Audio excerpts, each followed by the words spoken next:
எல்லாம் அல்ல அல்லாஹ் ஜல்ஷானஹு தஆலாவின் நல்லடியார்களே, நபிமார்களின் வரலாறு என்ற இந்த தொடர் உரையிலே நேற்றைய தினம் ஆதம் அலைஹிஸ்ஸலாம் அவர்கள் எவ்வாறு அந்த சொர்க்கத்தை விட்டு வெளியேற்றப்பட்டார்கள் என்ற செய்திகளை பார்த்தோம். அதிலே ஒரு அங்கமாக நமக்கு ஒரு சந்தேகம் வந்திருக்கலாம்.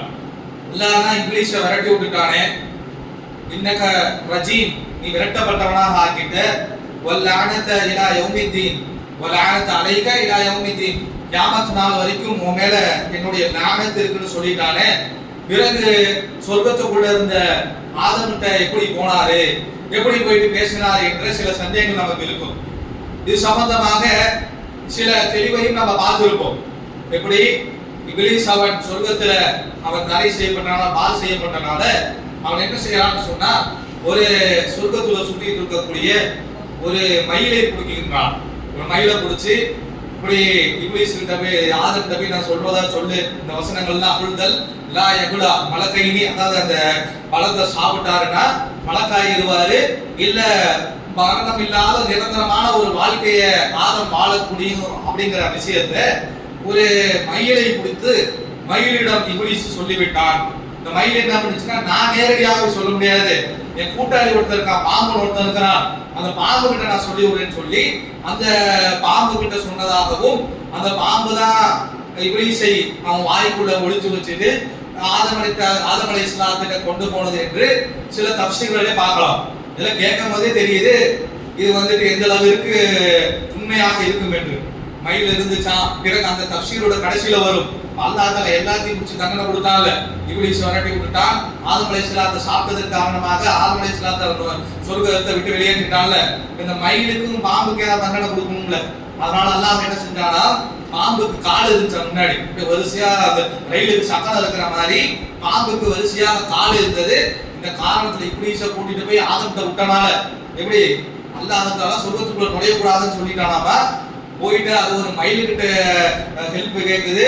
இந்த மயில் என்ன சொன்னதுன்னா, நம்மளால கூட்டிட்டு போக முடியாது, என் கூட்டாளி பாம்பு ஒருத்தர் இருக்கிற அவன் கூட்டிட்டு போவான்னு சொன்னதாகவும், அந்த பாம்புடைய வாய்ப்புல இப்லீஸ் விழுந்துக்கிட்டு போனதாகவும், இப்லீஸ் அப்படிதாங்க ஆதம் அடைஞ்சான்னு சொல்லிட்டு சில தஃப்சீர்கள் எழுதி வச்சிருக்கிறத பாக்குறோம். அப்போ இது எல்லாமே அதான் அந்த தஃப்சீரோட இறுதியில பாம்புக்கு தண்டனையாக அல்லாஹ் என்ன சொல்லிட்டானா, இது காலை வச்சு நடந்து போனீங்க, எப்படி ஊறிக்கிட்டே போ, உடம்பு வச்சு தேய்ச்சிக்கிட்டு போன்னு காலையெல்லாம் புடுங்கி விட்டுட்டு அல்லாஹ் தஆலா பாம்பை தூக்கி பூமியில போட்டதாகவும், அதே போல மயிலுக்கு தண்டனை கொடுக்கணும்ல, மயிலுக்கு வந்துட்டு உடம்பு ஃபுல்லா அழகாக இருக்கும், கொண்டை அழகாக இருக்கும், அதனுடைய தோகை அழகாக இருக்கும், அதனுடைய அந்த கண்ணுகள் அழகா இருக்கும், கால் மட்டும் பார்த்தோம்னா ஒரு மாதிரி அருவருக்க தங்கமா இருக்கும், ஒரு மாதிரி நல்லா இருக்கு, அந்த உடம்புக்கு ஏற்ற கால் இருக்காது மயிலுக்கு. அப்போ அல்லாஹ் தஆலா மயிலுக்கு தண்டனையாக அந்த காலை மாத்திட்டான். கால் முதல்ல சூப்பரா இருந்துச்சு பார்க்கிறதுக்கு, எப்படி மயிலோட தோகையை பார்த்தா அழகோ, எப்படி கண்ணை பார்த்தா அழகோ, அது போல காலையை நம்ம பார்த்துட்டு இருக்கலாம், அந்த அளவுக்கு அழகா இருந்துச்சு. இந்த இப்லீஸுக்கு உதவி செஞ்சனால அல்லாஹ் தஆலா நீ நேரடியா கொண்டு போவாம பாம்பை நீ ஜாயின் பண்ணி விட்டனால உனக்கு கால் மட்டும் தண்டனைன்னு சொல்லுங்க, காலை வந்துட்டு அல்லாஹ் தஆலா அசிங்கமாக மாத்திட்டான், மாத்தி விட்டு உலகத்துக்கு அனுப்பிச்சு விட்டுட்டான் என்று சொல்லக்கூடிய செய்திகள் எல்லாம் பார்க்கிறோம். இதை கேட்கும் போதே தெரியுது இதெல்லாம் யாரோ கதை சொல்லக்கூடியவர்கள் ஏதோ படம் எடுக்கிற ஆள் எழுதுனது தெரியுது. அப்ப இந்த மாதிரி தஃப்சீர்கள் இத மாதிரி நம்ம விஷயங்கள் எல்லாம் கேட்டிருந்தோம்னா நமக்கு ஒரே ஒரு விஷயம் தான், ஒண்ணு இதெல்லாம் நடந்தது எங்கங்க, அல்லாஹ்வுடைய சன்னிதானத்துல நடந்தது, வானத்துக்கு மேல அல்லாஹ் எங்க இருக்கிறானோ அந்த இடத்துல நடந்தது. அந்த இடத்துல நடந்தது நமக்கு தெரியணும்னா ஒண்ணு யார் சொல்லி இருக்கணும், அல்லாஹ் சொல்லி இருக்கணும், சம்பந்தப்பட்ட இந்த ரப்புல் ஆலமீனாக இருக்கக்கூடிய அல்லாஹ் சொல்லி இருக்கணும், அல்ல அல்லாஹ்வுடைய ரசூலாக இருக்கக்கூடிய நபி சொல்லி இருக்கணும். அல்லாஹ்வும் ரசூலும் இல்லாத வேற ஒரு ஆளுக்கு எப்படி இது தெரியும், மயில போய் எங்க போய் பார்த்தாரு இருக்குது, பாம்புக்கு கால் இருக்கிறத போய் எங்க பார்த்தாரு என்ற விஷயத்தை நம்ம அடிப்படையாக வைத்துக் கொண்டு இது போல கிஸ்ஸாக்களை கப்சாக்களை எல்லாம் நம்ம உதறி கொள்ளக்கூடியவர்களாக இருக்க வேண்டும். சரியான ஹதீஸிலேயே குர்ஆனிலேயே அவ்வளவு அழகான வரலாறுகள் இருக்கின்றது. அந்த மாதிரி வரலாறு இருக்கும் பொழுது இந்த மாதிரி விஷயங்களை எல்லாம் நம்ம புறந்தள்ளக்கூடியவர்களாக இருக்கணும். இதெல்லாம் குர்துபின்னு சொல்லக்கூடிய ஒரு நல்ல ஃபேமஸான ஒரு அறிஞர் கூட தன்னுடைய தஃப்சீர்ல இந்த மாதிரி செய்திகளை எழுதி வைத்திருக்கக்கூடியதை பார்க்கின்றோம். இதை நாம் ஏற்றுக்கொள்ளக்கூடாது. அப்ப எப்படித்தான் போனான் என்று சொன்னால், அல்லாஹ்வே பர்மிஷன் கொடுத்துட்டான், நீ சொர்க்கத்தை விட்டு வெளியே போடான்னு சொன்ன உடனே அவன் என்ன கேட்கிறாங்க, கால அந்திரினி இல்ல யௌம யுபஅஸுன், அல்லாஹ்வே உடனே தண்டிச்சிராத, எனக்கு கியாமத் நாள் வரைக்கும் டைம் கொடு என்று இப்லீஸ் அல்லாஹ் கிட்ட டைம் வாங்கிட்டான். அப்ப அல்லாஹ் தஆலா என்ன சொல்றா, காலக இன்னக மினல் முன்தரின், கால இன்னக மினல் முன்தரின், நீ அனுமதி அளிக்கப்பட்டவனாக ஆகிட்டாயின்னு அல்லாஹ் பர்மிஷன் கொடுத்துட்டான். அப்ப அல்லாஹ் தஆலா பர்மிஷன் கொடுத்தப்ப சொர்க்கத்துக்குள்ள போறது அவனுக்கு கஷ்டமா? சொர்க்கத்துல வந்து அதான் சொர்க்கத்துல விட்டு விரட்டப்பட்டவன உடனே விரட்டிடாத, எனக்கு பர்மிஷன் கொடு, கியாமத் நாள் வரைக்கும் எனக்கு டைம் கொடு, இவங்க வழிகெடுக்கிறதுக்கு டைம் கேட்டிருக்கிறாங்க வசனத்தை பார்க்கின்றோம். இன்னும் அந்த அடிப்படையில இப்லீஸ் நேரடியாகவே போய் சொர்க்கத்துக்குள்ள போயிட்டு ஆதம் அலைஹிஸ்ஸலாம் அவர்கள்ட்ட வசுவாசை ஏற்படுத்தினான் என்பதை தான் இந்த வசனங்கள்ல இருந்து நம்மளால் புரிந்து கொள்ள முடிகின்றது. இன்னைக்கு வரைக்கும் இப்லீஸுக்கு தண்டனை கொடுக்கப்பட்டிருக்குதா? இன்னைக்கு எவ்வளவு பெரிய பாவத்தை செஞ்சிருக்கிறானே இந்த இப்லீஸ், சைத்தான்கள், இவர்களுக்கு இன்னைக்கு வரைக்கும் தண்டனை கொடுக்கப்படல. கியாமத் நாள் வரைக்கும் தண்டனை கொடுக்கவும் படல. ஏனென்றால் கியாமத் நாள் வரைக்கும் அல்லாஹ் தஆலா அவகாசத்தை கொடுத்துட்டான். அந்த அவகாசத்தை பயன்படுத்தி நம்ம எங்க வேணுமாலும் வரலாம், எங்க வேணுமாலும். நம்ம தொழுவோம் கூட பள்ளிவாசல் எவ்வளவு புனிதமான இடம், பள்ளிவாசல் நம்ம தொழுகையில நிற்கும் போது வரதில்லையா? அவன் ரசூலுல்லாஹ் கூட சொல்லி தரலையா, உங்களுக்கு தொழுகையில சைத்தானுடைய வசுவாசம் வந்துச்சுன்னா உங்களுடைய இடது பக்கத்துல திரும்பி 3 தடவை துப்பிட்டு நீங்க தொழுகையை கண்டினியூ பண்ணுங்கன்னு சொல்லி தரலையா? அதே போல இப்ராஹிம் அலைஹிஸ்ஸலாமுடைய வரலாறு படிக்கும் பொழுது தன்னுடைய மகனை காபத்துல்லாஹ்க்குள்ள அந்த மஸ்ஜிதுல் ஹரமுடைய எல்லைக்குள்ள போயிட்டு குர்பானி கொடுக்கும் பொழுது ஷைத்தான் வந்துட்டு உன்னுடைய மகனையா நீ யாருக்கு குர்பானி கொடுக்க போறேன்னு வசுவாசை ஏற்படுத்தினால் அவர்கள் கல்லை விட்டு எரிந்தார்கள். அதன் காரணமாக தான் ஹஜ்ஜில இன்னைக்கு வரைக்கும் கல் எரிஞ்சிட்டு இருக்கிறாங்க. அப்போ சைத்தான் எல்லா இடத்திலையும் நுழையக்கூடியவனாக, இப்லீஸ் எல்லா இடத்திலையும் நுழையக்கூடியவனாக இருப்பான். அதற்கான அனுமதியை அல்லாஹ் கொடுத்தே வைத்திருக்கிறான் என்பதை நாம் புரிந்து கொள்ள வேண்டும். இதுக்கு எப்படி இதை அடிப்படையா வசனத்தை படிச்சா புரியக்கூடியதை இவர்கள் பாம்பு வந்துச்சு, மயில் போனுச்சு என்று கதை சொல்லக்கூடியதை பார்க்கின்றோம். இதையெல்லாம் நாம் தவிர்த்துக் கொள்ளக்கூடிய, இது மாதிரி கேட்டா இதெல்லாம் புறந்தள்ளக்கூடியவர்களாக இருக்க வேண்டும். அடுத்ததாக இன்னொரு என்ன விஷயம்னு சொன்னா, இந்த சொர்க்கத்துக்குள்ள இருந்து வெளியேற்றப்பட்டாரு, சொர்க்கத்துல விட்டு வெளியேற்றப்பட்டாருன்னு சொல்றீங்களே, இது சொர்க்கம் எந்த சொர்க்கம் தான் இது? நாளைக்கு நம்ம மறுமையில எழுப்பப்பட்டு நம்ம ஒரு சொர்க்கத்துக்குள்ள நுழைய வைக்க போகின்றோமா? அந்த சொர்க்கமா? இல்ல வேற ஏதாவது ஒரு சொர்க்கமா? இல்ல இந்த பூமியில தான் இவ்வளவு விஷயம் நடந்துச்சா? இல்ல என்னதான் அந்த இடம் கரெக்டா நடந்த பிளேஸ் எது என்பது நமக்கு புரியாமல் இருக்கும். அதை பற்றி நம்ம கொஞ்சம் சிந்திச்சு பார்த்தோம் என்று சொன்னால், அல்லாஹ் தஆலா சொல்லுவான், இதுல 4 கருத்து இருக்குது.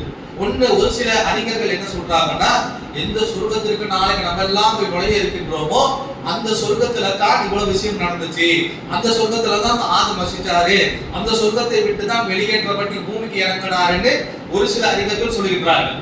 ஒரு சில அறிஞர்கள் என்ன சொல்றாங்கன்னா, அது சொர்க்கமே கிடையாது, அது பூமியில இருக்க பூமியில தான் இவ்வளவு விஷயமும் நடந்துச்சு என்று ஒரு சில அறிஞர்கள். ஒரு சில அறிஞர்கள் என்ன சொல்றாங்கன்னா, பூமியில இருக்கக்கூடிய, அதாவது 3வது கருத்து என்னன்னா, இது பூமியில இருக்கக்கூடிய ஒரு கார்டனும் கிடையாது, ஏற்கனவே நம்ம அல்லாஹ் நுழைவிக்கக்கூடிய அந்த சொர்க்கமும் கிடையாது, இது வேற ஒரு இடம் என்று 3வது கருத்து. 4வது கருத்துல இருக்கக்கூடியவர் என்னன்னா, எதை பத்தியுமே பேசுறது இல்லை, நமக்கு புரியல, நம்ம பாட்டுக்கு விட்டுட்டு போக வேண்டியதான் என்று கடந்து செல்லக்கூடியவர். முதல் கருத்து என்னன்னா, எந்த சொர்க்கத்தை பத்தி அல்லாஹ் ரசூல் பேசுறாங்க அந்த சொர்க்கம்னு ஒரு சில அறிஞர்கள். 2வது கூட்டத்துல ஒரு சில அறிஞர்கள் என்ன சொல்றாங்கன்னா, பூமியில் இருக்கக்கூடிய ஏதோ ஒரு சொர்க்கம் தான் அது சொல்லக்கூடியவங்க. 3வது கருத்து, இது பூமியில இருக்கக்கூடிய சொர்க்கமும் இல்ல, அல்லாஹ் தஆலா நம்மளை நுழைவிக்கக்கூடிய சொர்க்கமும் இல்ல, இது வேற ஒரு இடம் என்று சொல்லக்கூடியவர்கள் 3வது கருத்து. 4வது கருத்து, இதை பத்தி நமக்கு யோசிக்கிறதுக்கு புரியல என்று இதை கடந்து செல்லக்கூடியவர்கள். அப்ப முதல் கருத்துல இருக்கக்கூடியவர்கள் என்ன சொல்றாங்கன்னு சொன்னா, ஆதம் அலைஹிஸ்ஸலாம் அல்லாஹ் தஆலா மனிதர்களை பார்த்து சொல்வான், யா பனி ஆதம லா யஃப்தினன்னகும் ஷைத்தான். அல்லாஹ் சொல்லுவான் சூரத்துல் ஆராஃப் 27வது வசனத்துல, லா யஃப்தினன்னகும் ஷைத்தான் கமா அஃரஜ அபவாகும் மினல் ஜன்னah. உங்களுடைய தாய் தந்தை, அதாவது ஆதம் ஹவ்வாவை எப்படி சைத்தான் சொர்க்கத்தை விட்டு வெளியேற்றினானோ அது போல உங்களை சொர்க்கத்தை விட்டு வெளியேற்றி விட வேண்டாம் என்று அல்லாஹ் தஆலா சொல்லுவான். அப்ப சொர்க்கத்தை விட்டு வெளியேற்ற வேண்டாம், நம்ம போல சொர்க்கத்துக்கு நடுவுல நிப்பானா அது ஆக்சுவல் சொர்க்கம் தான் என்று இந்த வசனத்தை ஆதாரமாக காட்டுவார்கள். அதே போல நம்ம நேற்று ஒரு ஹதீஸ் பார்த்திருந்தோம். மூசா நபி போயிட்டு ஆதம் அலைஹிஸ்ஸலாம் என்ன கேட்பாங்க, நீங்க அந்த மூசா அந்த ஆதம் அபாவுனா எங்களுடைய தந்தையாக இருக்கின்றீர்கள், அஃரஜ்னா மினல் ஜன்னah, எங்களை எல்லாம் சொர்க்கத்தை விட்டு வெளியேற்றிட்டீங்களே என்று மூசா அலைஹிஸ்ஸலாம் கேட்டாங்கல்ல. அப்ப அது உண்மையாலுமே அந்த சொர்க்கம் தான். மூசா அலைஹிஸ்ஸலாத்துடைய ஹதீஸ்ல இருந்தும் நம்ம எந்த சொர்க்கத்துல போய் நிம்மதியாக வாழ போகின்றோமோ அந்த சொர்க்கத்தை தான் குறிக்கிறது என்று சொல்லக்கூடியதை பார்க்கின்றோம். அதே போல இன்னொன்னு என்ன சொல்றோம்னா, குல் நஹ்பிது பஅதுக்கும் லி பஅதின் அது வலக்கும் ஃபில் அர்தி முஸ்தகர்ரும் வ மதாஉன் இலாஹின். அல்லாஹ் தஆலா சொர்க்கத்தை விட்டு வெளியேற்றப்படும் போது, அந்த இடத்தை விட்டு வெளியேற்றும் போது என்ன சொல்றானா, உலகத்துக்கு இறங்கி போன்னு சொல்றான். அப்போ உலகத்துக்கு இறங்கி போன்னு சொல்றானா, அவன் சொர்க்கத்துல இருந்து தான் உலகத்துக்கு இறங்கி போங்கிற விஷயத்தை சொல்ல முடியும் என்று இந்த வசனத்தை வைத்தும் இந்த 3 பிரதானமான இந்த சான்றுகளை வைத்து எந்த சொர்க்கத்துக்கு நாம் எல்லாம் நுழைவிக்க போக இருக்கின்றோமோ அந்த சொர்க்கத்தை பத்தி தான், அந்த சொர்க்கத்துல தான் இவ்வளவு சம்பவம் நடந்தது என்று ஒரு சாரார் கூறுகின்றார்கள். இன்னொரு சாரார் சொல்லுகின்றார்கள், அல்லாஹ் தஆலா சொல்லும் போது என்ன சொல்றான் சூரத்துல் பக்ராவுல, இது கால ரப்புகல் மலாயிகத்தி இன்னி ஜாயிலுன் ஃபில் அர்தி கலீஃபா, உலகத்தில மனிதர் என்ற ஒரு படைப்பை தானே படைக்க போறேன்னு சொல்றான். அப்ப இந்த உலகமாக தானே இருக்கணும், உலகத்துல இருக்கக்கூடிய ஏதோ ஒரு சொர்க்கம், ஏதோ ஒரு தோட்டம் தானே அழுத்தப்படணும் அப்படின்னு சொல்லிட்டு இரண்டாவது இந்த பூமியில் இருக்கக்கூடிய சொர்க்கம் என்று சொல்லக்கூடிய சில அறிஞர்கள் சொல்கிறார்கள். நம்ம முதல் நாள் கூட இதுதானே இன்னி ஜாயிலுன் ஃபில் அர்தி கலீஃபா, இந்த பூமியில ஒரு வாழக்கூடிய மனித இனத்தை படைக்க போறதுன்னா அல்லாஹ் தஆலா சொல்றாரு, பூமியில இருக்கக்கூடிய இடம் தான் சொல்றத பார்க்கிறோம். அதே போல அல்லாஹ் தஆலா குர்ஆன்ல ஜன்னத்துங்கிற வார்த்தையை நாளைக்கு மறுமையில கொடுக்கிற சொர்க்கத்துக்கு பயன்படுத்துவது போலவே உலகத்தில் இருக்கக்கூடிய தோட்டத்துறவுக்கும் அல்லாஹ் தஆலா ஜன்னத்துங்கிற வார்த்தையை பயன்படுத்துறான். உதாரணத்துக்கு சொல்லணும் என்று சொன்னால் சூரத்துல் பக்ராவில் ஒரு வசனத்தை சொல்லும்போது, வஸலுல்லதீன யுன்ஃபிகுன அம்வாலஹும் பித்திகா மர்தாத்தில்லாஹி வ தஸ்பீதன் மின் அன்ஃபுஸிஹிம் கமஸலி ஜன்னத்தின் பிரபுவா, அதாவது அல்லாஹ்விடத்துல நல்ல விதத்தில் அல்லாஹ்வுடைய திருப்தியை நாடி தன்னை தூய்மைப்படுத்திக் கொள்ளணுங்கிற எண்ணத்தோடு யார் சதக்கா செய்வார்களோ, தங்களுடைய பொருளாதாரத்தை செலவு செய்வார்களோ அவர்களுக்கான உதாரணம் ஒரு நல்ல ஒரு தோட்டத்திற்கு சமமானது என்று தோட்டத்திற்கு உவமையாக சொல்லும்போது அந்த தோட்டத்திற்கு ஜென்னா என்ற வார்த்தையை பயன்படுத்துவான். அப்ப இதையெல்லாம் காட்டி அந்த மனிதர்கள் சில அறிஞர்கள் என்ன சொல்லுவாங்கன்னு சொன்னா, நாளைக்கு அல்லாஹ் தஆலா சொல்லக்கூடிய விஷயமானது அந்த சொர்க்கமானது உலகத்தில் இருக்கக்கூடிய சொர்க்கம் தான், உலகத்தில் இருக்கக்கூடிய ஒரு காரணம் தான் அல்லாஹ் தஆலா சொல்றான் என்று சொல்லக்கூடிய பார்க்கின்றோம். ஆனால் மூன்றாவதாக ஒருத்தவங்க என்ன சொல்றாங்கன்னா, இது உலகத்தில் இருக்கக்கூடிய இடமும் கிடையாது, நாளைக்கு நம்ம எல்லாம் நுழைய போறோமே அந்த இடமும் கிடையாது, இது வேற ஒரு இடத்துல அல்லாஹ் தஆலா அதுக்கென்று ஆதனுக்குன்னு ஒரு செட்டப் வச்சிருந்தான். ஏன் அப்படின்னு சொன்னா, ஏன் இதை சொல்லுகின்றார்கள் என்று சொன்னால், அல்லாஹ் தஆலா சூரா ஒரு வசனத்தில் சொல்லும் போது வான்தும் ஜன்னத்துன் அவ்ரத்துமா பிமா குன்தும் தஅமலூன், நீங்கள் செய்யக்கூடிய செயல்கள் மூலமாகத்தான் சொர்க்கத்தை நீங்கள் பெற்றுக்கொள்வீர்கள் என்று சொல்லுகின்றான். நீங்க நம்ம எப்படி நம்ம நல்ல அமல்களை செய்யத்தான் அல்லாஹ் தஆலா நம்ம சொர்க்கத்தை ஏற்படுத்துவான். அப்ப இதுக்கு முன்னாடியே சொர்க்கத்தை ஏற்படுத்திட்டாங்கிறது பொருத்தமாக இருக்காது. அல்லாஹ் தஆலா இனிதான் அந்த சொர்க்கத்தையே படைக்க இருக்கின்றான் என்று இந்த வசனத்தின் மூலமாக அந்த அறிஞர்கள் கருத்து சொல்லிட்டு, அதே போல நாளைக்கு சொர்க்கம்னு அல்லாஹ் விட்டானா லஹுமா யஷாஊன ஃபீஹா, சொர்க்கத்தில் விட்டதுக்கு அப்புறம் உங்களுக்கு என்ன வேணுமோ அதெல்லாம் உங்களுக்கு கிடைக்கும். வலதைனா மஜீத், அதை விட அதிகமாக இருக்கிற சொர்க்கத்தை பத்தி அல்லாஹ் தஆலா பேசுறான். ஆனா இந்த சொர்க்கத்துல அல்லாஹ் என்ன சொல்றான்னா, ஒரு மரத்தை மட்டும் நெருங்க கூடாதுங்கறான். அப்ப நெருங்க கூடாதுங்கிற ஒரு ஷரத்து வருதுன்னா அது சொர்க்கத்துக்கான அல்லாஹ் எந்த சொர்க்கத்துல எது வேண்டுமானாலும் உங்களுக்கு கண்ணுக்கு பார்க்கிறது, காதுக்கு கேட்கறது, மனசுல நினைக்கிறது எல்லாம் உங்களுக்குன்னு அந்த சொர்க்கத்தை பத்தி சொல்கின்றான். ஆனா இந்த இடத்துல ஆதம் அலைஹிஸ்ஸலாம் இருந்த இடத்தை பத்தி சொல்லும் பொழுது ஒரு மரத்தை நெருங்க கூடாதுங்கிறான். கண்டிஷன் இந்த ஷரத்து வைக்கிறதுங்கிறது சொர்க்கத்துக்கு உகந்ததாக இருக்காது. எனவே அதுவும் கிடையாது, உலகத்தில் இருக்கக்கூடிய இடமும் கிடையாது. ஆதம் அலைஹிஸ்ஸலாமுக்கு என்று பிரத்யேகமாக ஒரு சொர்க்கத்தை வைத்திருந்தால் இது அதுக்கு பின்னாடி தான் உலகத்துல இறக்கி வைத்தான் என்று சொல்லக்கூடிய செய்தி பார்க்கிறோம். அப்ப இதுதான் நமக்கு புரிந்து கொள்வதற்கும் கரெக்டா இருக்குது. அந்த சொர்க்கம் எந்த சொர்க்கத்துக்குள்ள நாளைக்கு மூத்தாப்புக்கு நம்ம போக போறோமோ அந்த சொர்க்கம்னு நம்ம எடுத்தாலும் நமக்கு சில வசனத்தின் அடிப்படையில முரணாக இருக்கின்றது. பூமின்னு சொன்னாலும், பூமியில இருக்கக்கூடிய ஏதோ ஒரு இடம்னு சொன்னாலும் அதுவும் முரணாக படுகின்றது. அப்ப எதுதான் கரெக்டான பாயிண்ட் என்று சொன்னால், அல்லாஹ் தஆலா ஆதமுக்கும் ஹவ்வாவுக்கும் ஒரு சொர்க்கத்தை வைத்திருந்தார், அதுக்குள்ள அவங்களை வாழ விட்டுருந்தான், அதுக்குள்ள கண்டிஷன் கொண்டு வச்சிருந்தான். அந்த கண்டிஷனை மீறினார்கள், அதன் பிறகு உலகத்திற்கு அவர்கள் அனுப்பப்பட்டார்கள் என்று சொல்லக்கூடியதை பார்க்கின்றோம். அதே போல அல்லாஹ் தஆலா அந்த உலகத்துல ஆதமை இறக்குவதற்கு முன்னாடி இன்னொரு ஒரு செயலை செய்கின்றார். என்ன செய்யறான்னு சொன்னா, ஆதம் அலைஹிஸ்ஸலாத்தையும் ஆதம் அலைஹிஸ்ஸலாத்துடைய முதுகு தண்டில் இருந்து அவர்களுக்கு பின்னாடி கியாமத் நாள் வரைக்கும் எவ்வளவு சந்ததிகள் வருகின்றார்களோ அவர்கள் அவ்வளவு வெற்றியும் அல்லாஹ் தஆலா வெளியாக்குகின்றார். வெளியாக்கி விட்டு அல்லாஹ் தஆலா இது சம்பந்தமாக சூரத்துல் ஆராஃபுடைய 172வது வசனத்தில் சொல்கிறார், வ இது அஹத ரப்புக மின் பனி ஆதம மின் துபூரிஹிம் துர்ரியதஹும், அல்லாஹ் தஆலா ஆதமுடைய முதுகு தண்டில் இருந்து அவர்களுக்கு பின்னால் எவ்வளவு சந்ததிகள் தோன்ற இருக்கின்றார்களோ அவர்கள் அவ்வளவு பேத்தையும் அல்லாஹ் தஆலா வெளியாக்கினான். வெளியாக்கிவிட்டு அல்லாஹ் தஆலா சொன்னான், வஅஷ்ஹதுகும் அலா அன்ஃபுசிகும் அலஸ்து ரப்பிக்கும், உங்களுக்கு உங்களை நான் சாட்சியாக்குகின்றேன். அலஸ்து ரப்பிக்கும், நான் உங்களுடைய ரப்புதானே. எல்லா மக்களையும், உங்களையும் என்னையும் நமக்கு முன்னாடி வாழ்ந்து மறித்தவர்களையும் நமக்கு பின்னாடி வாழ இருக்கிற எல்லாத்தையும் அல்லாஹ் தஆலா ஒரு இடத்துல வெளியாக்கி ஆதமுடைய முதுகுத்தண்டிலிருந்து வெளியாக்கி நம்ம கிட்ட ஒரு கேள்வி கேட்டிருக்கின்றான். அலஸ்து ரப்பிக்கும், நான் உங்களுடைய ரப்புதானே என்று கேட்கும் பொழுது காலு பலா ஷஹிதுனா, ஆமா அல்லாஹ் நீ தான் எங்களை ரப்பு, நாங்கள் எல்லாம் சாட்சி சொல்லக்கூடியவர்களாக இருக்கிறோம் என்று இந்த ஒரு நிகழ்வு நடந்தது என்று அல்லாஹ் தஆலா எடுத்து சொன்னதை பார்க்கிறோம். அப்போ அல்லாஹ் தஆலா உலகத்துக்கு இறக்கி வைக்கிறதுக்கு முன்னாடி ஆதமையும் சரி ஆதமுடைய சந்ததிகளாக வரக்கூடிய நீங்க நானே எல்லாத்தையும் வெளியாக்கி இப்படி ஒரு உடன்படிக்கை எடுத்திருக்கிறான் என்பதையும் நாம் தெரிந்து கொள்ளக்கூடியவர்களாக இருக்க வேண்டும். அதே போல ஆதம் அலைஹிஸ்ஸலாம் அவர்களுக்கு இன்னொரு ஒரு ஆஃபரையும் அல்லாஹ் தஆலா கொடுக்கின்றார். இது சம்பந்தமாக சூரத் 33 சூராவுடைய 72வது வசனத்துல அல்லாஹ் தஆலா சொல்லுகின்றான், இன்னா அரதுனல் அமானத அல ஸமாவாதி வல் அர்தி வல் ஜிபால்.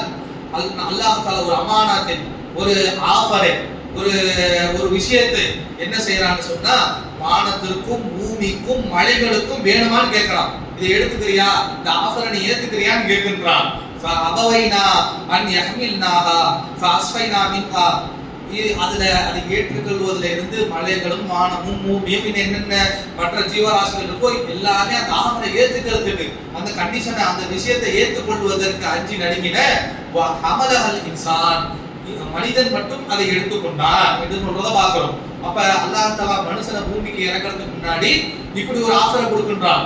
என்ன ஆஃபர், என்ன அந்த விஷயம் என்று சொன்னால், ஆறாவது அறிவுன்னு ஒன்று சொல்றோம்ல, பகுத்தறிவுன்னு சொல்றோம்ல, இந்த பகுத்தறிவை அல்லாஹ் தஆலா என்ன சொல்கின்றான், என்ன பண்றான்னு சொன்னா மலைகிட்ட கேட்கிறான், மலையே உனக்கு பகுத்தறிவு வேணுமான்னு கேட்கிறான். வானத்தை பார்த்து உனக்கு பகுத்தறிவு வேணுமான்னு கேட்கின்றான். அதே போல உலகத்தை பார்த்து உனக்கு பகுத்தறிவு வேணுமான்னு கேட்கிறான். அந்த பகுத்தறிவை நம்ம எடுத்துக்கொண்டால் அல்லாஹ் நாளைக்கு நம்மளை கேள்வி கேட்டு நரகத்துல போட்டுருவானோ, அல்லாஹ் நம்ம கேள்வி கணக்கில் நிக்க வச்சிருவானோ என்று அபவைனா அதில் இருந்து அவர்களை விலகி கொண்டன. இன்சான், ஆனால் மனிதன் மட்டும் அந்த பகுத்தறிவு என்பதை எடுத்துக்கொண்டான் என்று சொல்லக்கூடிய செய்தியை பார்க்கின்றோம். உலகத்துல வேற எந்த ஜீவராசிகளுக்கும் இல்லாத மனுஷன் என்ன இருக்குன்னா இந்த பகுத்தறிவுங்கிறது தான். கண்ணை சொன்னோம்னா கண்ணு நமக்கும் இருக்கும், ஆடு மாடு எல்லாத்துக்கும் இருக்கும். வேற எந்த ஒரு விஷயம் மற்ற உயிரினங்கள்ட்ட இல்லாதது மனிதன்கிட்ட மட்டும் இருக்குது என்று சொன்னால் அது பகுத்தறிவு தான். அதை தான் இந்த வசனம் சொல்கிறது என்பதையும் நாம் புரிந்து கொள்ளக்கூடியவர்களாக இருக்க வேண்டும். அப்ப இறங்கிறதுக்கு முன்னாடி ஆதம்ல இருந்து ஆதமுடைய சந்ததிகளை வெளிப்படுத்தி அவர்கள்ட்ட அல்லாஹ் தஆலா ஒரு உடன்படிக்கை எடுக்கிறான். நான் தானே ரப்பு, சாட்சி சொல்லுவீங்களா என்று ஒரு உடன்படிக்கை எடுக்கின்றான். அதே போல அமானத்தாக இந்த அறிவுங்கிற அமானத்தை உங்கள்கிட்ட கொடுக்கிற, ஏற்றுக்கிறீங்களான்னு கேட்கின்றான். மனிதர்கள் ஏற்றவர்களாக இருந்தார்கள் என்று சொல்லக்கூடிய பார்க்கின்றோம். அதே போல அல்லாஹ் நேற்றைய அந்த சொர்க்கத்துல நடந்த அந்த சம்பவத்திற்கு பின்னாடி அல்லாஹ் தஆலா சொல்கிறார், ஃபஅஸல்லஹும ஷைத்தானு அன்ஹா ஃபஅഖ்ரஜஹுமா மிம்மா கானா ஃபீ. இந்த ஷைத்தான், இதுல இன்னொரு என்ன ஒரு விஷயம் என்று சொன்னால் ஆதமுக்கும் இப்லீஸுக்கும் உண்டான வித்தியாசத்தை சொன்னோம். அல்லாஹ் தஆலாவே ஆதமுக்கு சப்போர்ட் பண்ற மாதிரி வஅஸல்லஹும ஷைத்தானு அன்ஹா ஃபஅഖ்ரஜஹுமா, ஆதமை ஷைத்தான் தான் வெளியேற்றினான் என்று அல்லாஹ் டிக்ளேர் பண்றான். ஆனா ஆதம் அலைஹிஸ்ஸலாம் அவர்கள் ஒரு இடத்திலேயும் இனி இப்லீஸ் தான் அப்படி பண்ணிட்டான் என்று அந்த அடுத்தவர்களை விக்டிம் ப்ளேம் பண்ணக்கூடியதை பண்ணல. நான் தப்பு பண்ணிட்டேன். அல்லாஹ் என்கிட்ட என்ன சொன்னா, லா தக்ரபா ஹாதிஹி ஸஜரா, அந்த நான் மரத்தை நெருங்காதேன்னு சொல்லிட்டான். வேற எவன் இப்லீஸ் வந்து சொன்னா என்ன, இல்ல பாம்பு வந்து சொன்னா என்ன, மயில் வந்து சொன்னா என்ன, நான் சாப்பிடாம இருந்திருக்கணும் தானே, நான் பண்ணியது தவறு. இன்னா ரப்பனா பலம்னா அன்ஃபுஸனா, நான் எனக்கு நானே அநீதி இழைத்துக் கொண்டேன் என்று ஆதம் அலைஹிஸ்ஸலாம் அவர்கள் அந்த பழியை தன் மீது எடுத்துக்கொண்டு நான் தவறு செய்தேன், நான் அநீதி இழைத்துக் கொண்டேன் என்று போனார்கள். ஆனால் அல்லாஹ்வே என்ன சொல்றான்னு சொன்னா,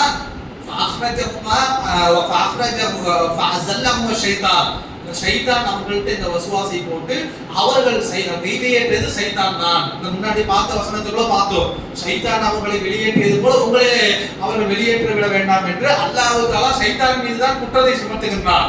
அப்ப இதுல இருந்து நம்ம என்ன பாடம் எடுத்துக் கொள்ள வேண்டும் என்று சொன்னால், நமக்கு நாமே ஒரு தவறு செய்து விட்டோம் என்று சொன்னால் அல்லாஹ்விடத்தில் அந்த தவறை ஒத்துக்கொண்டு நான் தப்பு செஞ்சுட்டேன், என்னைய மன்னிச்சிடுறா அல்லாஹ், நான் பாவ மன்னிப்பு தேடுறேன்னு நம்ம இருக்கணுமே தவிர அவனால தான் கெட்டு போனேன், இவனால தான் கெட்டு போனேன் என்ற அந்த ஒரு நிலைக்கு வரக்கூடாது. நம்மளுடைய முதல் தகப்பனாக இருக்கக்கூடிய ஆதம் அலைஹிஸ்ஸலாத்துல இருந்து நம்ம படிச்சுக்கூடிய பாடம் அதுதான்.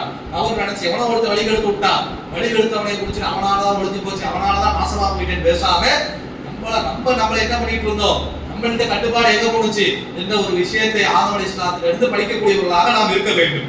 அப்ப அல்லாஹ் தஆலா என்ன சொல்றானா, நீங்க உலகத்தை யக்பிது மின்ஹா, இங்க இருந்து நீங்கள் இறங்கி கொள்ளுங்கள், வலக்கும் ஃபில் அர்த், நீங்கள் பூமிக்கு இறங்கி செல்லுங்க, முஸ்தகரம் வ மதாஉன் இலாஹீன், அங்க உங்களுக்கு தேவையான உணவும் வாழ்வதற்கான இடமும் அங்க அல்லாஹ் தஆலா ஏற்படுத்துவான் என்று சொல்லக்கூடிய பார்க்கிறோம். அதே போல சூரத்துல் ஆராஃப் உடைய 25வது வசனத்துல சொல்கிறான், ஃபீஹா தஹ்யவுன வ ஃபீஹா தமூதுன வ மின்ஹா துஃரிஜூன், நீங்க இந்த உலகத்துக்கு இறங்கி போங்க, அதிலே நீங்கள் வாழக்கூடியவர்களாக இருப்பீங்க, பிறகு அந்த வாழக்கூடிய இடத்திலே நீங்கள் மரணிக்கக்கூடியவர்களாகவும் இருப்பீர்கள், பிறகு அந்த மரணிக்கக்கூடிய இடத்திலிருந்து அந்த பூமியிலிருந்து தான் திருப்பி உங்களை உயர்த்துவோம், கியாமத் நாளைக்கு உயர்த்துவோம், மஹ்ஷரில் உயர்த்துவோம் என்று சூரத்துல் ஆராஃப் உடைய 25வது வசனத்துல சொல்லியிருக்கிறத பார்க்கிறோம். அப்ப கீழே போய் வாழுவீங்க, கொஞ்ச நாளைக்கு உங்களுக்கு உணவு கொடுக்கப்படும், வாழ்க்கை கொடுக்கப்படும், பிறகு அதே உலகத்தில் நீங்கள் மரணிப்பீர்கள், பிறகு அந்த மரணத்திலிருந்து நீங்கள் உயிர்ப்பிக்கப்படுவீர்கள் என்று அல்லாஹ் தஆலா சொல்றத பார்க்கின்றோம். சூரத்துல் தாஹாவுடைய 123வது வசனத்துல சொல்லுகின்றான், இப்படி இறங்கி போயிட்டீங்க, உங்க வாழ்க்கக்கூடிய இடமும் நீங்க மூத்தாக்கூடிய இடமும் பிறகு அங்கிருந்து எழுப்பப்படக்கூடிய இடமாகவும் இந்த பூமி ஆயிருச்சு.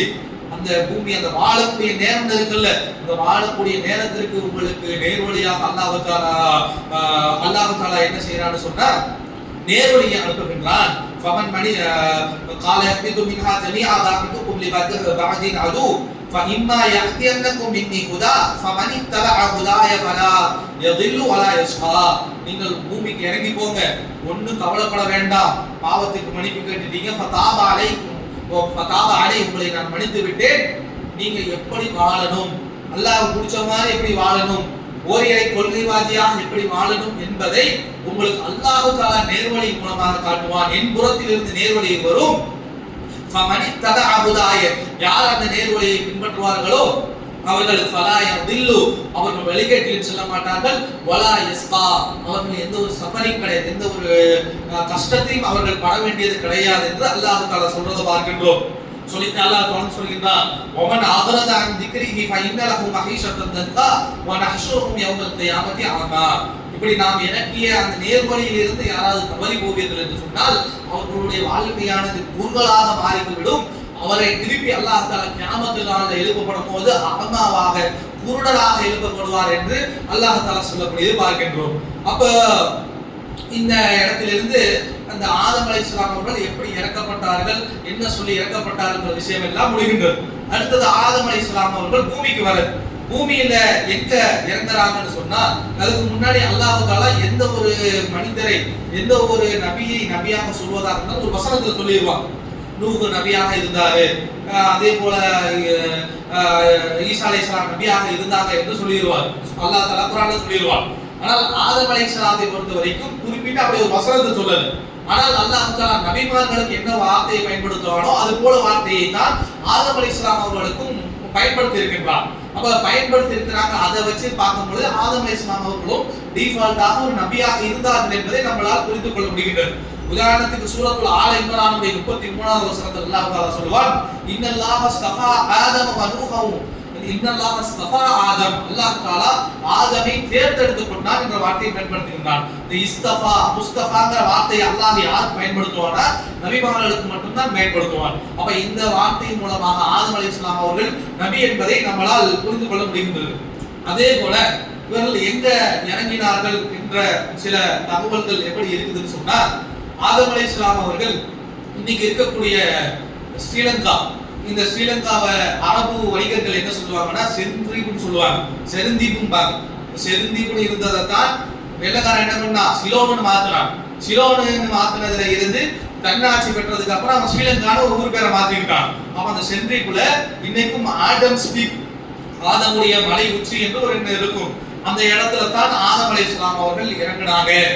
அதே போல ஹவ்வா அலைஹிஸ்ஸலாம் எங்க இறங்கினாங்கன்னு சொன்னா, இன்னைக்கு இருக்கக்கூடிய ஜெத்தா, இன்னைக்கு மக்காவில இருந்து ஒரு 80 கிலோமீட்டர் 100 கிலோமீட்டர்ல அந்த சவுதியுடைய கடற்கரை ஓரத்தில் இருக்கக்கூடிய ஒரு ஊரு ஜெத்தா. இந்த ஜெத்தாவில தான் ஹவ்வா இறங்குனாங்க. அந்த ஊர் பேரு கூட எப்படின்னா அரபியில வந்துட்டு ஆட்டிங்கிற வார்த்தைக்கு ஜுத்தா அல்லது ஜெத்தா என்ற வார்த்தையை பயன்படுத்துவார்கள். நம்ம வந்துட்டு நம்ம அவ்வானு கூப்பிடுவோம்ல, அது மாதிரி அரபியில ஜெத்தாங்கிற வார்த்தையை பயன்படுத்துவார்கள். இந்த ஊருக்கு பேர் வந்தது கூட அப்படித்தான். அந்த அவ்வா அங்க வந்தனால அந்த ஊருக்கு பேரு ஜெத்தாங்கிற பேர் வந்துருச்சு. பிறகு இருவரும் அரஃபாங்கிற இடத்திலே ஒன்று கூடினார்கள் என்று சில செய்திகள் வருகின்றன. இதை பொறுத்த வரைக்கும் இதுதான் பரவலாக இருக்கக்கூடிய செய்தியும். இன்னைக்கு வரைக்கும் ஸ்ரீலங்காவுக்கு போயிட்டு அந்த மலையில பார்த்தோம்னா இது ஆதம் ஸ்பீக்குது, ஆதம் இங்கதான் இறங்கினாரு. அங்க கிட்டத்தட்ட ஒரு 1.5 மீட்டருக்கு ஒரு காலடி பாதம் இருக்கும். அந்த பாதத்தை காமிச்சு ஆதம் கால் வச்ச இடங்குதுதான் அன்னைக்கு பதிஞ்ச அந்த காலடி பாதத்தை இன்னைக்கு வரைக்கும் பத்திரமா வைத்திருக்கிறோம் என்று சொல்லக்கூடியதை பார்க்கின்றோம். இது பொறுத்த வரைக்கும் நம்ம என்ன புரிந்து கொள்ள வேண்டும் என்று சொன்னால், சரியான ஹதீஸ்களிலேயோ அல்லது அல்லாஹ்வோ நான் ஸ்ரீலங்கால தான் இறக்கி விட்டேன் அப்படிங்கறத எங்கேயும் சொல்லல. அதே போல ஹவ்வாவை ஜெத்தாவில தான் இறக்கி விட்டோம், ஜெத்தாங்கிற பேர் அப்படிதான் வந்ததுங்கிறத ரசூலுல்லாஹ் எங்கேயும் சொல்லல. இப்ப நம்ம ஆதம் அலைஹிஸ்ஸலாத்தை என்னன்னு சொல்றோம்? ஆதம் அலைஹிஸ்ஸலாத்தை தந்தைன்னு சொல்றோம். அப்ப ஹவ்வாவை என்னன்னு சொல்லணும்? தாயின் தானே சொல்லணும். இந்த இடத்துல என்ன சொல்றாங்க? ஜெத்தா, அதனாலதான் பேரும். ஒருத்தர் தாய் ஒருத்தர் இருக்கிறாங்கன்னா மாமானு கூப்பிட்டா மாமின்னு கூப்பிடுவோம், ஒருத்தர் மாமானு கூப்பிட்டு இன்னொரு பெரியமான கூப்பிடுவோம். அப்போ இந்த இடத்துல எப்படி வருதுன்னா ஆதம் அலைஹிஸ்ஸலாம தகப்பன் முதல் அபானா எங்களுடைய முதல் தகப்பன் சொல்றோம். அப்ப அவங்களுடைய ஒய்ஃபனுடைய ஹவ்வாவை நம்ம என்னதான் சொல்லணும்? அம்மான்னு சொன்னா லாஜிக் இருக்குது. ஆதம வந்துட்டு அத்தான்னும் ஹவ்வாவை வந்துட்டு பாட்டினா கூப்பிடுறது. அப்ப அந்த லாஜிக்கு இங்க உதப்படுது. ஏதோ ஒண்ணு மேட்ச் பண்ணிப்போம், ஜெத்தானு வருது, ஜுத்தானு வருது, இவங்க பேர் ஹவ்வானு வருது, போட்டு மேட்ச் பண்ணி விடாது, ஜெத்தால தான் இறங்கினாங்க என்று. இதெல்லாம் தஃப்சீர் என்ற பேருல இந்த இஸ்ராயலியாத்துகள் இதுக்கு முன்னாடி இருந்த அந்த பிப்ளிக்கல் வெர்ஷன்ல இருக்கக்கூடிய அந்த தமிழ்னா எடுத்து தஃப்சீர்ங்கிற பேர்ல எழுதி வைத்திருக்கின்றார்கள். இதற்கெல்லாம் எந்த ஒரு ஆதாரமும் இல்லை என்பதை புரிந்து கொள்ளக்கூடியவர்களாக நாம் இருக்க வேண்டும். இங்க இருந்தாங்க, அவங்க ஒரு இடத்துல இறங்கினாங்க, 2 பேரும் அப்படியே தேடிட்டு வந்தாங்க, அரஃபா மைதானத்துல சந்திச்சுக்கிட்டாங்கன்னு வரக்கூடிய செய்திகள் எல்லாம் எந்த ஆதாரமும் அற்றதாக இருக்கிறது என்று சொல்லக்கூடிய பார்க்கின்றோம். ஆனால் குர்ஆனையும் ஹதீஸையும் வைத்து நம்மளால் என்ன புரிந்து கொள்ள முடிகிறது என்று சொன்னால், எங்க இறங்கி இருப்பாங்க அப்படிங்கறது விளங்கி கொள்ள முடியுதுன்னு சொன்னா, இன்னைக்கு இருக்கக்கூடிய காபத்துல்லா மக்காவுல இறங்கி இருப்பாங்க அப்படிங்கறது நமக்கு விளங்குகின்றது. ஏன் அப்படின்னு சொன்னா அல்லாஹ் தஆலா சொன்னார், இன்ன அவ்வல பைத்தி ஊதி அலின்னாஸி அல்லதி பக்கத முபாரக வ ஹுதல் லில் ஆலமீன். முதலாவதாக அல்லாஹ்வை வணங்குவதற்காக கட்டப்பட்ட ஆலயம் என்பது பக்கா என்று சொல்லக்கூடிய, இன்னைக்கு மக்காவுடைய பழைய பேரு பக்கா, அந்த பக்கான்னு சொல்லக்கூடிய அந்த இடம் தான் என்று சொல்லக்கூடிய பார்க்கிறோம். அப்ப முதல்ல கட்டப்பட்ட ஆலயம்னா யார் கட்டியிருப்பா? ஆதம் அலைஹிஸ்ஸலாம் அவர்கள் தான் கட்டியிருப்பார்கள். அப்ப ஆதம் அலைஹிஸ்ஸலாம் அவர்கள் தொழுவதற்காக முதல்ல அவர்கள் கட்டிய இடமானது மக்கா. அப்ப மக்கால பள்ளிவாசல் கட்டி இருக்கிறாங்கன்னா பக்கத்துல போய் ரியாத்ல குடி இருப்பாங்க, மக்காவில தான் குடியிருந்திருப்பார்கள். மக்காவை இறங்கி மக்கா பகுதியில மக்காவில இறங்கினாங்களான்னு தெரியல, ஆனால் மக்காவில பள்ளி கட்டியதன் மூலமாக, இந்த மக்காங்கிற நகரத்துல காபத்துல்லாவை கட்டியதன் மூலமாக ரசூலுல்லாஹ் ஆதம் அலைஹிஸ்ஸலாம் அவர்கள் தங்களுடைய ஆரம்ப கட்டத்தை அந்த மக்காங்கிற பகுதியில தான் சுற்றி வாழ்ந்திருக்கிறாங்கன்னு பார்க்கிறோம். இஸ்பிது மின்ஹா ஜமிஆ, ஒட்டுமொத்த 2 பேரும் சேர்ந்து இறங்குங்கன்னா அல்லாஹ் தஆலா சொல்றான். நீ போய் ஸ்ரீலங்கால இறங்கு, நீ போய் ஜெத்தால இறங்கு, 2 பேரும் ஃளைட் பிடிச்சி அரஃபாத் வாங்கலாம் அல்லாஹ் தஆலா சொல்லல. அல்லாஹ் தஆலா ஒரு செட்டப்போட தான் 2 பேரையும் அனுப்பி வைக்கின்றான். நீங்க உலகத்துக்கு போகணும், சேர்ந்து வாழணும், சந்ததிகளை பெருக்கணும், உம்மத்திகளை உருவாக்கணும்னு அனுப்பும் பொழுது இங்க ஒரு ஆளு கண்ணாமூச்சி அழுது விளையாடுறதுக்கு இங்கவே இவங்க அரபால ஜெத்தால விழுந்துட்டாங்க, அவரு ஸ்ரீலங்கால இருந்து தேடிட்டு வந்தாரு, இதெல்லாம் எந்த கான்செப்ட்ல வருமோ அதுக்கெல்லாம் முரணாக இருக்கின்றது. அப்ப இதையெல்லாம் புறம் தள்ளக்கூடியவர்களாக இருந்து இந்த வசனத்திலிருந்து இன்னும் அவ்வளவு வைத்தியம் வந்து அது என்ன சொல்லி மக்கா முபாரகா, முதல் பள்ளிவாசலாக மனிதர்கள் வணங்குவதற்கென்று மக்கா என்ற நகரத்துல கட்டப்பட்டது. அந்த மக்காங்கிற இடத்துல கட்டப்பட்டதுங்கிறத வச்சு நம்மளால என்ன விளங்க முடியுதுன்னா, முதல்ல கட்டப்பட்டதுன்னா யார் கட்டியிருப்பா? முதல் மனிதராக ஆதம் தான் அல்லாஹ்வை வணங்குவதற்காக கட்டியிருப்பார். எங்க கட்டினாரு? மக்காவுல. அப்ப மக்காவை சுத்தி தான் வாழ்ந்திருப்பார் என்ற ஒரு புரிதலுக்கு நாம் வர வேண்டும். இதை பத்தி பிறகு இப்ராஹிம் அலைஹிஸ்ஸலாம் என்ன செய்வாங்கன்னா, இவங்க கொஞ்ச நாள் அங்க வாழ்றாங்க, வாழ்ந்த பிறகு அது நாடோடி வாழ்க்கை தானே, இப்பதான் நம்ம விவசாயம் செஞ்சு சொந்த வீடு கட்டிக்கிட்டு ஊருடைய எல்லையை தாண்ட மாட்டோம், இந்த ஊருக்குள்ளேயே இருந்துட்டு அப்படியே அங்க ஒரு 10 கிலோமீட்டருக்குள்ள எங்க போனாலும் திருப்பி ராத்திரி வீட்டுக்கு வரக்கூடிய வாழ்க்கையை நம்ம வாழ்ந்துட்டு இருக்கிறோம். ஆனா ஆதம் அலைஹிஸ்ஸலாம் ஒரு விவசாயம் கிடையாது, கிடைச்சது சாப்பிட உலகம் ஃபுல்லா அவங்களுக்கு தானே, இன்னைக்கு தானே பட்டா போட்டுட்டு உனக்கு 4 சென்ட் எனக்கு 2 சென்ட் இருக்கிறான். அன்னைக்கு ஆதமும் அவ்வாவும் தான் இருந்தாங்க. ஒட்டுமொத்த உலகமும் அவங்க பேர்ல தான் பட்டா. அப்ப எங்க வேணாலும் போய் தங்களா தானே அவங்க. அந்த அடிப்படையில அவங்க ஒரு நாடோடி வாழ்க்கையை தான் வாழ்வார்கள். அவங்க மக்காவுல கொஞ்ச நாள் இருந்தாங்க, பள்ளிவாசல கட்டினாங்க, தொழுதாங்க, பிறகு அவர்கள் நவுந்து விடுகின்றார்கள். இதை நமக்கு எப்படி தெரிகிறது? இன்னும் ஒரு சில ஆதாரங்கள் மூலமாக அல்லாஹ் தஆலா என்ன சொல்கிறார்னா, இப்ராஹிம் அலைஹிஸ்ஸலாம் அவர்களை மறுபடியும் இந்த மக்காவை கட்டி சொல்லுகிறார். சம்பந்தமான வசனத்தை கூட நம்ம அஞ்சத்தனிக்கு யர்ஃபஉ இப்ராஹிம கவாயித மினல் பைத்தி வ இஸ்மாயில் வசனங்கள் கூட இன்னைக்கு ஓதப்பட்டது. அப்ப அத அல்லாஹ் தஆலா இப்ராஹிம் நபிக்கு இஸ்மாயில் நபிக்கு ஒரு டாஸ்க கொடுக்கிறான். எந்த இடத்துல ஆதம் முதல்ல கட்டி எழுப்பினாரோ அந்த இடத்தை கண்டுபிடிச்சு கட்டுங்கிறத இப்ராஹிம் அலைஹிஸ்ஸலாத்துக்கு சொல்லி கொடுக்கிறான். அப்ப இப்ராஹிம் அலைஹிஸ்ஸலாத்துக்கு இடத்தை காட்டி கொடுக்கறானா, ஏற்கனவே எங்கேயோ ஒன்று இருந்திருக்குன்னு அர்த்தம்ல. அது ஏற்கனவே இருந்திருக்குன்னா யாரோ ஒருத்தர் கட்டி இருக்கிறாரு, அது ஆதம் தான் என்பதை நம்மளால் இந்த வசனங்கள் மூலமாக புரிந்து கொள்ள முடியதாக இருக்கின்றது. அப்புறம் இன்னும் ஒரு ஹதீஸின் மூலமாக நமக்கு என்ன புரியுதுன்னு சொன்னா, காபத்துல்லாவுல அதாவது மக்காவை சுற்றி வாழ்ந்து கொண்டிருந்த ஆதம் அலைஹிஸ்ஸலாம் அவர்கள் சிறிது காலம் கழித்து பாலஸ்தீனை நோக்கி நகர்கிறார்கள் என்பதை புரிந்து கொள்ள முடிகிறது. இதை ஏன் நம்ம சொல்றோம்னு சொன்னா, ஒரு ஹதீஸ்ல அபிதர் அல் கிஃபாரி ரலியல்லாஹு அன்ஹு அவர்கள் ரசூலுல்லாஹை பார்த்து கேட்பார்கள், ஐயு மஸ்ஜிதின் உதியா ஃபில் அர்தி அவ்வல், உலகத்திலே முதலாவதாக கட்டப்பட்ட பள்ளிவாசல் எது என்று ரசூலுல்லாஹை பார்த்து அபூதர் அல் கிஃபாரி கேட்பார். அப்ப ரசூலுல்லாஹ் சொல்லுவார்கள், குல்து மஸ்ஜிதுல் ஹராம், மஸ்ஜிதுல் ஹராம் தான் அல்லாஹ்வே குர்ஆனிலே சொல்லிட்டான். கட்டவர் ஆதம் தான்ங்கிறது நமக்கு புரிகின்றது. பிறகு அவர் கேட்கின்றார், கால சும்ம மஸ்ஜிதல் சும்ம ஐ, பிறகு எந்த மஸ்ஜித், பிறகு கட்டப்பட்ட ஆலயம் எது என்று அபூதர் அல் கிஃபாரி அவர்கள் கேட்கின்றார்கள். அப்ப ரசூலுல்லாஹ் சொல்கின்றார்கள், சும்ம மஸ்ஜிதுல் அக்ஸா, இன்னைக்கு பாலஸ்தீனில் இருக்கக்கூடிய மஸ்ஜிதுல் அக்ஸா என்று சொல்லக்கூடிய பள்ளிவாசல் தான் மஸ்ஜிதுல் ஹராமுக்கு அடுத்தது அல்லாஹ்வை தொழுவதற்காக மனிதர்களால் கட்டப்பட்ட பள்ளிவாசல் என்று ரசூலுல்லாஹ் அவர்கள் சொல்கின்றார்கள். சொல்லிவிட்டு குல்து, நான் கேட்டேன், அந்த அப்துல்லா கிஃபாரி சொல்கிறார்கள், கம்கான பைனஹுமா, மஸ்ஜிதுல் ஹராமையும் மஸ்ஜிதுல் அக்ஸாவையும் கட்டினாங்க, சரி அது கட்டி எவ்வளவு நாள்ல இதை கட்டினாங்கங்கிற ஒரு கேள்வி கேட்கின்றார். அப்ப ரசூலுல்லாஹ் சொல்கிறார்கள், கால 40 சனா, 40 வருடங்கள் கழிச்சு இதை கட்டினாங்க என்று சொல்றது பார்க்கின்றோம். அப்ப ஆதம் அலைஹிஸ்ஸலாம் அவருடைய ஆயுள் காலத்தை பொறுத்த வரைக்கும் அவர்கள் நம்மளை போல இல்லாமல் கூடுதலாக வாழ்ந்திருப்பாங்கிறது ஒரு அடிப்படை புரிதல் இருக்கின்றது. ஏன்னா அதுக்கப்புறம் வாழக்கூடிய நூஹ் அலைஹிஸ்ஸலாம் அவர்கள் நபியாகவே கிட்டத்தட்ட 950 வருஷம் கிட்ட வாழ்ந்திருக்காங்கன்னு பார்க்கிறோம். அப்ப ஆதம் அலைஹிஸ்ஸலாம் அவர்களும் அதற்கு நெருக்கமாக ஒரு எண்ணிக்கையில தான் வாழக்கூடியவர்களாக இருந்திருப்பாங்க. அப்போ ஒரு 40 வருஷத்திலேயே கட்டப்பட்டிருக்குதுன்னா ஆதம் அலைஹிஸ்ஸலாம் அவர்கள் தான் முதல்ல மக்கா பகுதியிலே வாழ்ந்து விட்டு அங்க இருந்து கொஞ்சம் அந்த நோமேடிக் லைஃப்னு சொல்லக்கூடிய அந்த நாடோடி வாழ்க்கையின் அடிப்படையில் பாலஸ்தீன் பக்கத்து வருகின்றார்கள். பாலஸ்தீன்ல பிறகு அங்க அமரக்கூடியவர்களாக அங்க வாழக்கூடியவர்களாக இருக்கின்றார்கள். ஆனால் அதற்கப்புறம் எங்க போனாங்க அப்படிங்கிற தகவல்கள் எல்லாம் எதுவும் சஹீஹான ஹதீஸ்களிலும் அல்லாஹ் குர்ஆனிலும் குறிப்பிடுக தேவையும் இல்லை. நம்ம அவர்களுடைய வாழ்க்கையிலிருந்து படிப்படையை படித்துக் கொண்டால் போதுமானது. அவங்க என்ன இது பண்ணாங்க, பிரேக்ஃபாஸ்ட்டுக்கு என்ன சாப்பிட்டாங்க, டின்னருக்கு என்ன ப்ரிப்பேர் பண்ணாங்க, ஹேங் அவுட்டுக்கு எங்க போவாங்க, சுற்றுலாவுக்கு எங்க போவாங்கிறதெல்லாம் அதுல இருந்து நமக்கு எந்த படிப்படையும் கிடையாது. அப்போ அல்லாஹ் தஆலா நமக்கு எதை பாடப்படுத்த வேண்டும் என்று சொல்லி கொடுக்கின்றானோ அந்த தகவல்கள் அந்த செய்திகளை மட்டும்தான் சொல்லுவான் என்பதை நம்ம அடிப்படையாக புரிந்து கொள்ள வேண்டும். அப்போ இரண்டாவதாக அவர்கள் பாலஸ்தீனுடைய பகுதியில வாழ்ந்திருக்கிறார்கள் என்று சொல்லக்கூடிய பார்க்கின்றோம். பிறகு கொஞ்சம் ஒரு சில கதைகள் எல்லாம் இதே மாதிரி பழைய அந்த பாம்பு கதை மாதிரி சில கதையெல்லாம் சொல்லுவார்கள். என்ன அப்படின்னு சொன்னா, ஆதம் அலைஹிஸ்ஸலாம் அவர்கள் விவசாயம் செஞ்சு கொண்டு இருந்தாங்க. விவசாயம் செஞ்சு கொண்டு இருக்கும் போது மாடு வந்து மேய்ச்சிட்டு போவோம். பிறகு மற்ற ஜீவராசிகள் எல்லாம் வந்துட்டு இவர்களை விவசாயம் பண்ண விடாம இவர்களை தடை செய்து கொண்டே இருக்கும்.